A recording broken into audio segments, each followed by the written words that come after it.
자, 복음이 무엇이냐? 복된 소식을 복음이라고 하죠. 예수님이 내 죄 때문에 돌아가셨다가 다시 부활하셨다. 이게 복음입니다. 이 복음을 믿어야, 이게 믿어져야 구원받습니다.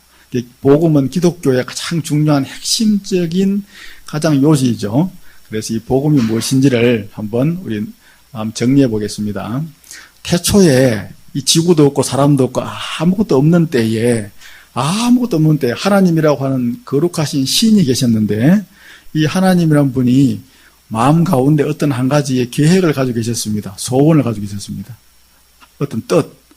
내가 이런 걸 한번 해봐야 되겠다는 생각을 하신 거예요. 그게 뭐냐면, 하나님은 눈에 보이지 않는 영으로 계신 분이셨는데, 그분이 나의 성품을 쏙 빼닮은 그런 거룩하고 깨끗하고 아주 훌륭한 그런 좋은 사람을 갖다 만들어가지고, 눈에 보이는 이렇게 육체를 입은 사람을 만들어서 그들을 내 아들, 딸로 삼아가지고는, 아들, 딸 두 종류로 딱 만들어가지고 내 자녀로 삼아서 그들과 더불어서 내가 함께 복되게 영원한 세상을 살아야 되겠다. 이런 생각을 하신 거예요. 하나님이 그럼 뭐가 좀 부족하고 외로워서 그랬느냐? 전혀 그렇지 않아요. 하나님은 그분 혼자 영원한 세상을 사시는 분이기 때문에 그런 일은 없었으나, 이 사람들을 만드시고 사람들을 사랑하시고 싶어서 자신을 쏙 빼닮은 인격체, 이 사람이라고 하는 존재를 만드셨습니다. 그래서 하나님께서 그 사람을 만드시기 위해서 사람이 살 수 있는 환경을 먼저 만드셨는데, 그 환경이 뭐냐? 우주와 이 지구라고 하는 이런 땅덩어리입니다. 그래서 이 천지를 하나님께서 먼저 창조하셨습니다. 그래서 온 우주와 하늘의 별들을 만드시고 지구를 만드시고 시간도 그때 만들었습니다. 시간.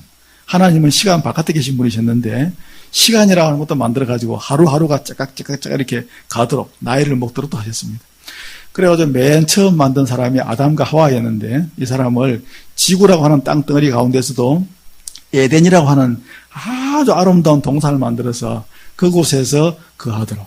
그 에덴 동산은 먹을 것도 많고 일을 하지 않아도 되고, 이 두 사람이 그곳에서 살면서 하나님의 자녀로 살도록 하셨고, 하나님의 계획은 하나님의 자녀가 이 두 사람만 있는 게 아니라 수많은 사람들이 있을 건데, 앞으로 그걸 하나님이 천사를 창조하시듯이 한꺼번에 탁 창조하는 게 아니고 첫 사람 둘만 만들고 나머지는 그 두 사람을 통해서 또 아이가 태어나는 방식으로 해가지고 그렇게 만들어져서 사람들이 늘어나도록. 그래서 하나님의 사람 창조의 그 거룩한 창조의 사역을 두 사람 가운데 여자라고 하는 이 인격체에게 그 일을 위임하셨습니다.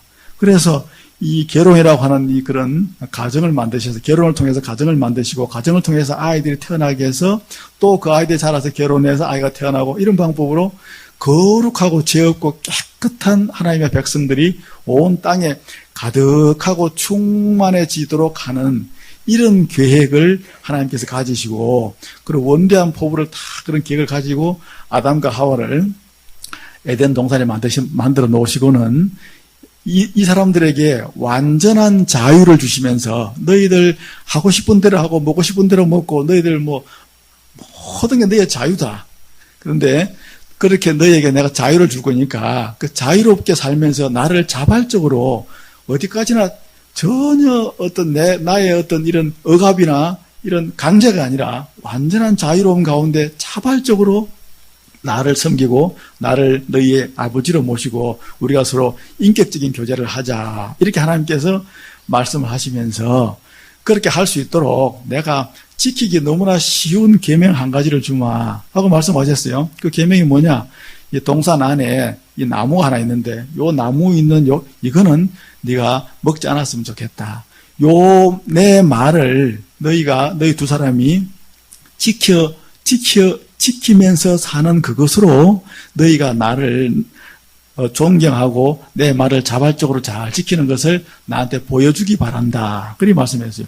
그런 게 아무것도 없으면 자발적으로 하나님을 섬기는 무슨 증거가 없기 때문에 하나님께서 그런 걸 만드셨는데, 그때 동산 안에는 그 나무하고 비슷한 나무가 너무나 많이 있었어요. 그건 이제 과일나무였는데, 먹는 나무였는데, 그러니까 다른 과일나무도 수없이 많으니까 그거 하나만 먹지 말아라. 이런 말씀을 했고, 그것도 위치가 또 이렇게 찾기 어려우면 안 되니까 하나님이 만드신 동산 맨 중앙에 딱 금방 알 수 있는 그런 위치에 특별한 나무 하나를 정해가지고 그 나무 열매만 먹지 말고 다른 모든 나무 열매는 다 먹어도 된다. 이렇기 때문에 아담과 하와가 얼마든지 그 명령은 지키려고 하면 얼마든지 지킬 수 있는 아주 쉽고 간단한 명령이었어요. 그런데 아담과 하와가 사탄이라고 하는 악한 영적 존재가 있었는데 그 당시에 영적 존재가 유혹을 할 때 그 유혹을 자기들이 이길 수 있는 힘이 있었는데 그 유혹에 넘어가 버렸어요. 그래가지고는 하나님이 하지 마라 한 걸 그냥 해버림으로써 하나님이 싫어하는 죄라고 하는 것이 그때 처음으로 생겨났습니다. 그래가지고는 그 죄가 이 사람들 속으로 들어와가지고는 점점 이렇게 그 죄가 이렇게 사람들 사이에 퍼져나가고 또 아담과 하와가 나중에 아이가 태어났을 때는 그 아이들한테 또 그 죄가 물려져 가지고는 죄가 사람들의 삶의 일상이 되고 말았습니다. 그래가지고 이 죄 때문에 이 죄만 없었다고 하면은 그냥 사람들이 처음에 태어났을 때는 영원히 살도록 그렇게 창조되었는데 죄 때문에 사람이 살다가 나이 들어 늙고 병들어서 고난당하다가 죽고 죽어서는 또 사람을 위해서 만들어진 것이 아니라 아까 말씀드린 그 타락한 악한 영들을 갖다가 나중에 최후에 멸망시키려고 만들어 놓은 활활 타는 지옥이라고 하는 그 참혹한 곳으로 이 사람들이 그곳으로 먼저 가게 되어지는 이런 아주 하나님께서 보시기에 너무나 하나님의 원래 계획하고는 완전히 어긋나 버린 이런 일이 생겨난 것입니다. 물론 그들 가운데는 깨끗하고 거룩하게 사는 사람도 있었지만은 그런 사람들은 너무나 적었어요. 적었고 대부분의 사람들이 죄에 빠져가지고는 그 죄 속에서 이렇게 허우적대다가 결국은 죽어서 지옥으로 가는 이런 끔찍한 일이 생겨났습니다. 그래도 하나님은 한 번 세우신 계획을 바꾸는 분이 아니에요. 하나님은 한 번 세운 계획을 바꾸는 분이 아니고 한 번 사랑하기로 결심한 사람들을 버리는 분도 아니었습니다. 그런데 사람들이 죄가 너무나 창궐하니까 그 당시에 아담 하와로부터 한 2000년쯤 시간이 지났을 때 사람들이 지구에 가득했는데 너무너무 죄가 눈뜨고 볼 수 없을 만큼 너무나 참담해서 하나님께서는 사람들을 다 멸절시켜야 되겠다라고 생각하셔서 홍수를 보내가지고는 사람들을 다 죽여버렸습니다. 사람뿐만 아니라 날아다니는 새하고 땅에 기어다니는 짐승들까지 아무 죄도 없는 그들까지 한꺼번에 다 죽였는데 그것을 우리가 노아의 홍수라고 합니다. 하나님께서 그런데 노아와 노아의 그 다른 가족 모두 8명은 하나님께서 이 세상에 씨앗을 사람의 씨를 위해서 남겨두셨습니다. 그들은 그래도 그나마 그 당시에서 아주 깨끗하고 어렵게 살던 그런 노아 때문에 가족들이 함께 구원을 받은 거죠. 그래서 이제 인류가 새롭게 다시 시작됐습니다. 아담과 하와로부터 시작한 하나님의 계획이 실패했어요. 그 다음에 다 죽이고 노아의 가족이 이번에는 이제 8명을 데리고 하나님께서 또 새롭게 또 인류를 또 만들려고 하셨는데 이미 노아의 그 가족 8명은 죄성을 가지고 태어나 놓으니까 또 아이가 태어나자 어른이 되면서 또 죄를 짓는 거예요. 그러면 또 시간이 또 한 2000년이나 또 그 정도 지나고 나면은 또 하나님이 물을 또 보내가지고 또 죽여야 돼. 또 사람이 너무나 많으니까 그때 또 좀 괜찮은 사람들 또 살려가지고 또 하고 하나님의 계획은 이루어질 수가 없는 거예요. 하나님의 원래 계획은 자신을 닮은 거룩한 백성들을 만들어서 영원히 복되게 살아야 되겠는데 그 일이 이루어질 방법이 없어져 버린 거예요. 사람들이 죄를 짓는 바람에. 그래서 하나님께서 이 일을 어떻게 해결할까 하고 고민하신 것입니다. 고민하시다가 어떻게 하시기로 했냐면 이런 방법까지는 안 되겠다. 다 죽이고 또 몇 명 살리고 다 죽이고 몇 명 살리고 그 사람들 기대를 해보지만 너희들은 좀 깨끗이 살아야 된다 하고 기대하지만 얼마 있지 않아서 다시 또 죄를 짓고 이래가지고는 도저히 방법이 없고 근본적으로 사람들의 이 죄의 문제를 갖다가 근본적으로 해결을 하고 사람들을 거룩한 그 나의 백성으로 삼을 수 있는 방법이 뭘까 생각한 끝에 하나님이 생각한 계획은 하나밖에 없다. 사람들의 죄의 값을 누군가 깨끗한 사람이 대신 그 죄 값을 다 치러주자. 그런데 사람들의 숫자가 많잖아요. 이 많은 사람들의 죄 값을 치러주는 거니까 완전하고 거룩한 사람, 보통 깨끗해도 안 되고 완전하고 거룩하고 깨끗한 한 의인을 갖다가 선정을 해서 그 사람한테 사람들의 죄 값을 대신 치르면 되니까 어떤 사람이 그 죄를 지으면 자기가 치러도 되지만은 보석금이라고 하는 걸 내서 대신 그 해도 이렇게 석방이 되고, 그 사람이 죄는 지어도, 아이가 죄를 지어도 그 부모가 벌금을 내거나 부모가 대신 가서 용서를 빌면 아이가 이렇게 용서받을 수 있는 길이 있잖아요. 우리 살아간 세상에서도. 하나님의 법에서도 그게 허용됩니다. 본인이 지은 죄면 반드시 본인이 벌을 받아야 되는데, 다른 사람이 그 사람의 죄값을 깨끗하게 다 치렀다면 죄를 지은 그 사람을 용서할 수 있는 합법적인 그런 길이, 그런 방법이, 그런 그것이 하나님께서도 허용이 된다는 거예요. 그래서 하나님께서 하늘에서 이런 돋보기를 들고 그 땅에 살고 있던 사람들에게 다 한 명 한 명 살펴본 겁니다. 누가 깨끗하게 사나? 그 중에서도 누가 나의 이 계획을 위해서 이 일에 자원할 수 있을까 싶어서 봤는데, 그런 사람이 있었을까요? 없었을까요? 그런 사람도 없고, 설령 있다고 하더라도 내가 다른 사람들 죄 때문에 대신 죽겠습니다 하는 사람도 없었습니다. 그래서 하나님께서는 야, 이거 참 큰일 났다. 이거 어떻게 해야 되겠나? 계획은 좋은 방법은 있는데 그걸 이룰 사람이 없으니까 어떻게 해야 되겠나 하고 고민하셨는데, 하나님은 딱 한 분 계시는 게 아니고 삶 위로 존재하십니다. 근데 삶 위로 존재하시지만 그분이 세 분이라는 뜻은 아니에요, 또. 왜냐하면 본질과 속성이 똑같으시니까. 우리가 이해하기 편하기 위해서 삼위 세 분의 하나님으로 우리가 그렇게 제가 통상적으로 이렇게 이해를 위해서 말씀드리겠습니다. 세 하나님이 하늘에서 그 점을 놓고 고민하신 것입니다. 성부 하나님, 성자 하나님, 성령 하나님이 이 문제를 어떻게 해결할까요? 그래서 고민을 하시다가 천상에서 회의를 하셨는데, 어떤 방법을 만드셨냐면, 우리 가운데 한 하나님이 저 땅에 사람으로 태어납시다. 그래서 우리는 하나님이니까 죄를 이길 수 있고 깨끗하고 거룩한 사람이 될 수 있으니까 완전하게 깨끗한 존재로 이렇게 성장을 해서 사람들의 죄값을 대신 치릅시다. 하나님은 우리가 사람에 대해 죄값을 치르면 하나님이니까, 하나님 사람이시니까 모든 인류의 죄값을 다 치르고도 남을 만큼의 충분한 자격이 되지 않겠느냐 하신 것입니다. 그래서 그 일을 위해서 그러면 어느 하나님이 그러면 그 일을 갖다가 그럼 감당할까? 실제적으로 그 일을 갖다 하실까? 하고 의논을 하신 끝에 성자 하나님, 2위, 3위 가운데 제 2위 하나님이신 성자 하나님께서 그 일을 하시기로 그렇게 결정하셨습니다. 그래서 그 하나님이 이 땅에 사람으로 태어나셔야 되는 긴 과정이 필요한데, 바로 이 땅에 바로 탁 못 태어나니까 예수님이 태어나실 그런 민족이 필요하고 나라가 필요하고 지역이 필요하니까 하나님께서는 지금 이스라엘 땅에다가 이스라엘 민족을 만드시고 예수님이 태어나시도록 그 예수님이 태어나시기 위한 그 긴 과정을 준비하셨는데, 그 이스라엘 민족과 이스라엘이라고 하는 독특한 그 한 민족을 만드시고 하나님의 백성으로 훈련시키시고 예수님이 태어날 수 있는 그 환경이 될 때까지 긴 기간 동안 만들어 오신 그 과정이 구약입니다. 구약. 그런 과정 가운데서 많은 사건들이 있었지만은 하나님의 그런 것들을 다, 그런 모든 과정을 기록한 것이 구약이죠. 그렇게 해서 예수님께서는 이 땅에 오신 것입니다.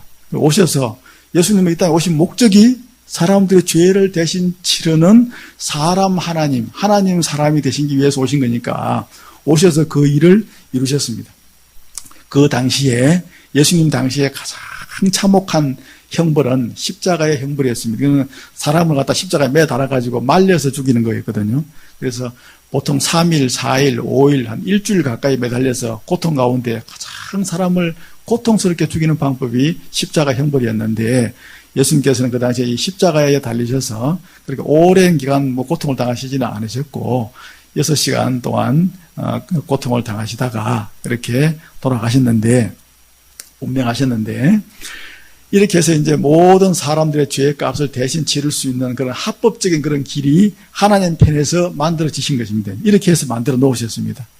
그 예수님을 보내시기 위한 기나긴 그 과정이 구약의 39권의 성경에 기록되어져 있고요. 아브라함을 부르셔서 이렇게 이스라엘 민족에게 씨앗을 만들어서 애굽으로 보내셔가지고 다시 불 올려가지고 하는 모든 과정이 이 예수님 태어나시려고, 예수님이 태어난 이스라엘 민족이 만들어지기 위해서 민족을 만들고 나라를 만드시고 또 훈련시키시고 우상 숭배하니까 바벨론 포로로 보내셨다가 다시 또 데리고 오시고, 안 데리고 오시면 안 되잖아요. 예수님이 태어나셔야 되니까 그 민족 가운데로 이스라엘에서. 그래서 예수님께서 드디어 태어나셨습니다. 그리고 이 일을 다 이루시고 예수님은 예수님의 죄 때문에 돌아가신 게 아니었잖아요. 다른 사람 인류의 죄 때문에 죄 없는 분이 돌아가셔서 죄 문제를 깨끗이 해결하셨으니까 하나님의 법칙 가운데 또 한 가지는 뭐냐면 죄를 지은 사람은 죄값으로 반드시 죽어야 된다. 이게 하나님의 법칙입니다. 법칙.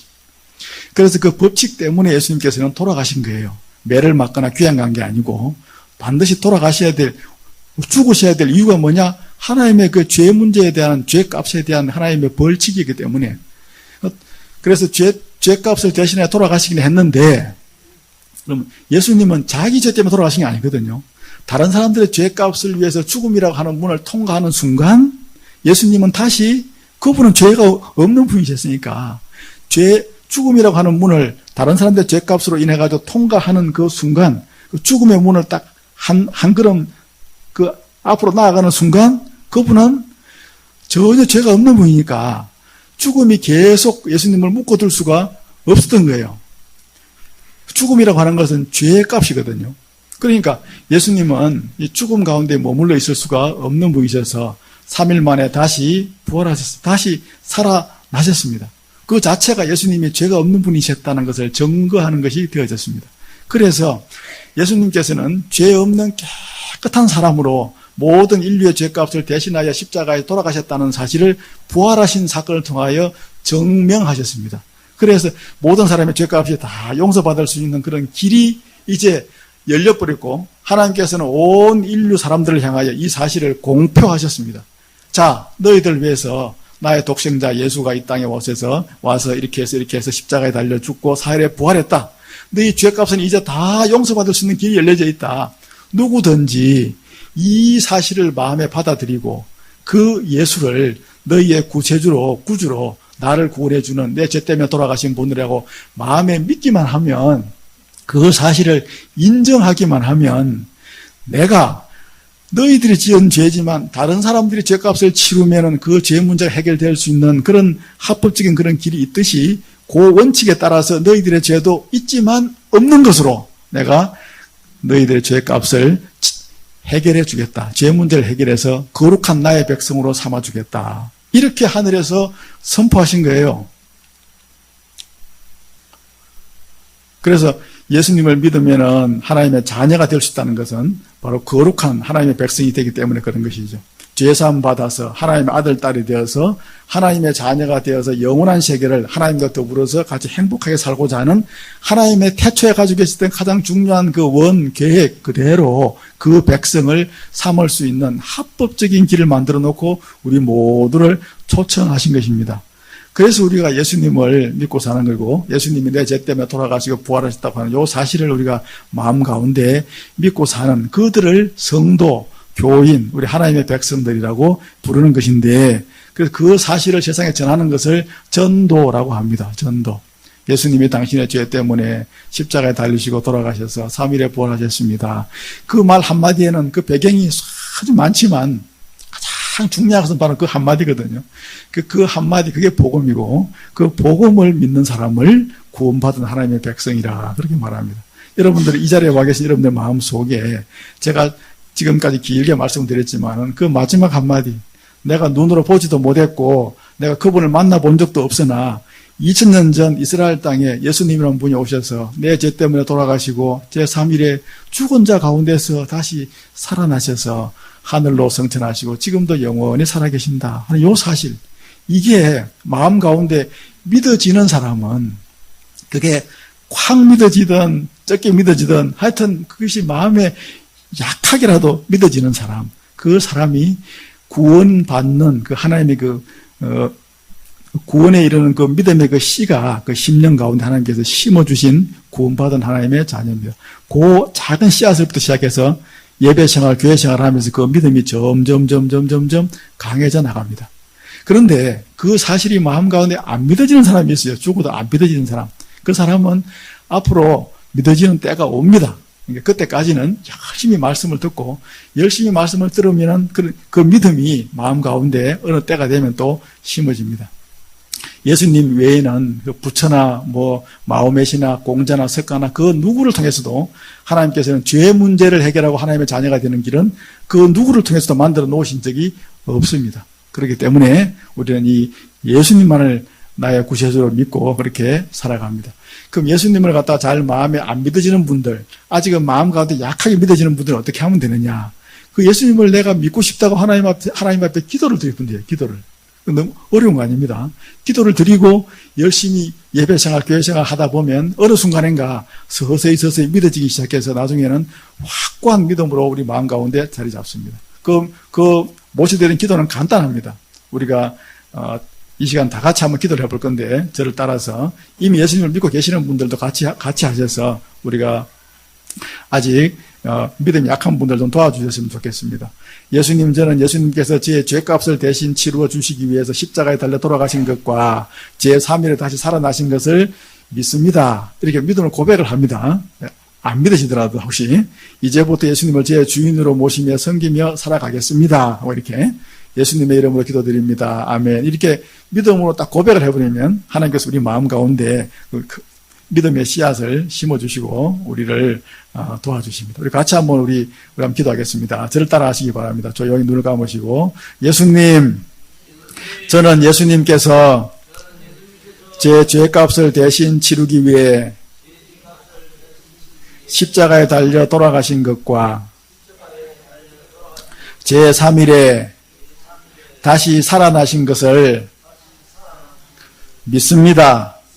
이제부터 예수님을 제 주인으로 모시고 섬기며 살겠습니다. 예수님의 이름으로 기도드립니다. 아멘. 예, 감사합니다.